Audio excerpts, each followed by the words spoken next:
Let's take a look now at issues relating to education. The Democratic Alliance says it will fight the Basic Education Laws Amendment Bill all the way up to the Constitutional Court if needs be. Now, the bill seeks to amend the South African Schools and the Educators Employment Act. It threatens the authority of school governing bodies from determining their own admission policies.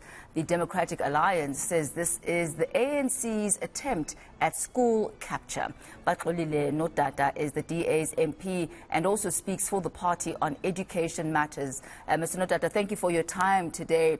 Now, you have said and you've quoted that this is the ANC's attempt at quote-unquote school capture. What do you mean by this? Look, if you look at the Basic Education Laws Amendment Bill in its current form, it is a Bantu education style type of policy that tries to centralize control into the hands of the state. Something many died for, where they were forced to utilize a language of instruction from the state because the law said so. So this policy and this law at this point in time basically says every admissions and language policy of a school must be approved and go through the department. It can be rejected despite what the communities and parents, learners and teachers in those particular schools are requiring.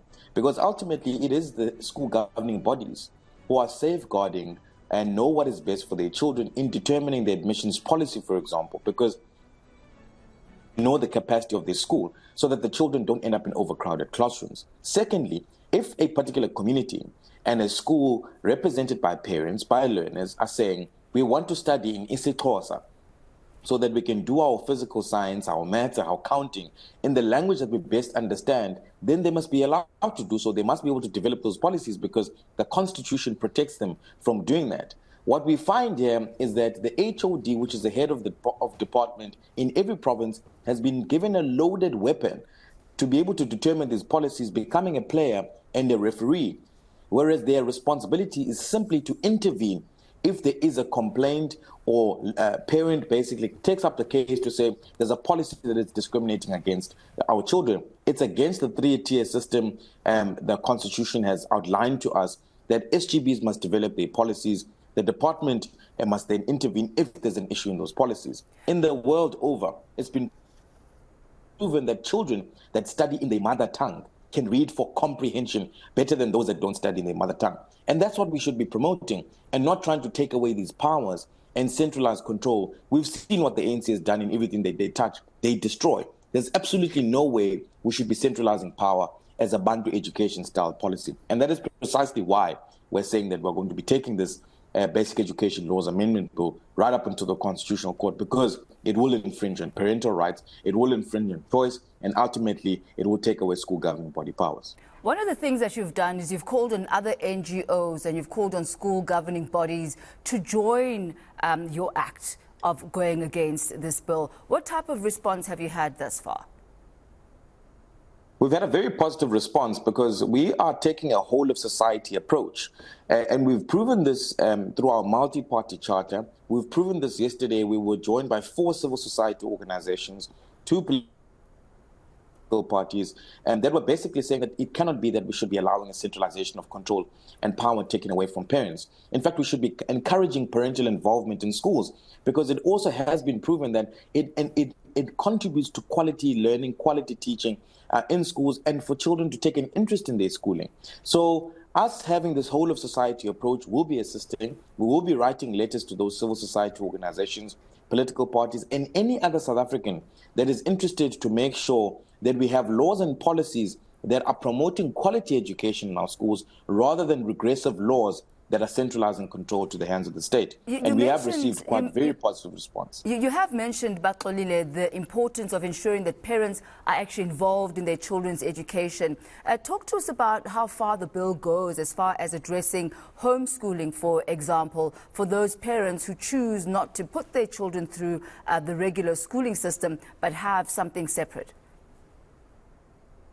And home education and homeschooling is precisely one of the reasons why we are objecting to the bill in its current form, because it takes away those parental rights and make children the children of the state rather than the responsibility of the parents.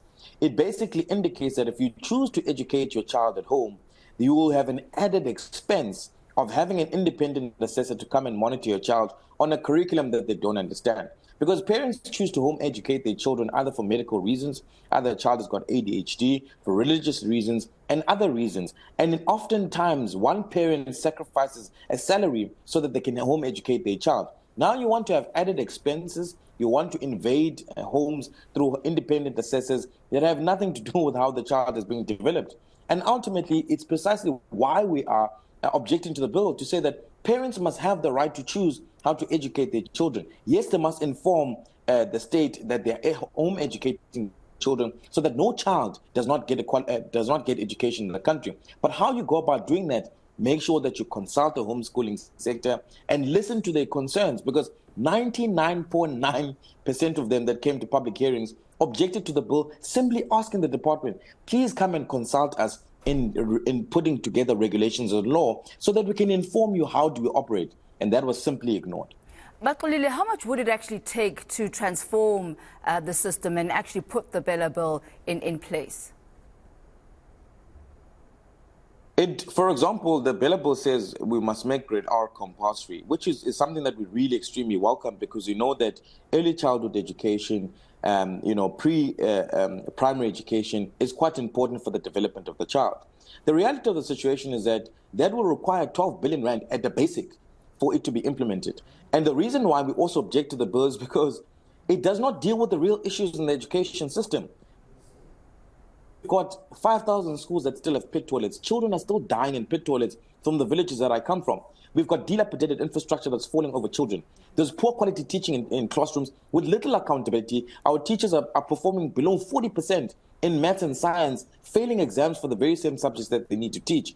8 out of 10 grade 4 children can't read for meaning. So when we develop laws and policies, we must make sure that they are responsive to the real issues in the system and make sure that the budget backs what needs to be delivered. For example, infrastructure, developing our teachers, putting aside hours, 3 hours a week extra for reading for meaning, and making sure that we develop our mother tongue education. These are the things that we need to be focused on, and making sure that the 17% of the fiscal budget that goes to education is responsive to these things. And we find it problematic that it's not, because it takes 27 months to build a school, whereas in the Western Cape, for example, they take 2 months because they're utilizing different mechanisms. And these are the mechanisms that we need to start looking at so that our children get quality education to use to participate in the economy. Baxolile Nodada, we thank you so much for your time this morning. That's DA MP Baxolile Nodada, the DA, saying that they're going to be taking the Bella Bill to court. 12 billion rand is how much it will take to actually enforce the Bella Bill. And what he's saying is that there's still issues of infrastructure. There's still pit latrines. The education system is not up to par as far as the quality of learning. So instead of taking 12 billion rand, use that to build fix up the problems. system, to fix up the problem. And there's a phrase that he used where he says, where children become children of the state. Have you ever thought of that? Yeah, when you start taking away the power of the parents and leaving it to the schools, but then, of course, you're going to hear the schools complaining that they're receiving children from home who aren't being disciplined. They don't have the structure at home, but you can't have it both ways. As well, we've had that debate many times on the channel as well, but 12 billion rand, of course, is an awful amount of money. As you say, you can do a lot with that. We had a focus on infrastructure, or rather the lack of infrastructure on schools not too long ago on this very show, and 12 billion rand would go a very long way. So if there is a budget, if there is 12 billion rand lying around, there are suggestions as to where that money can go.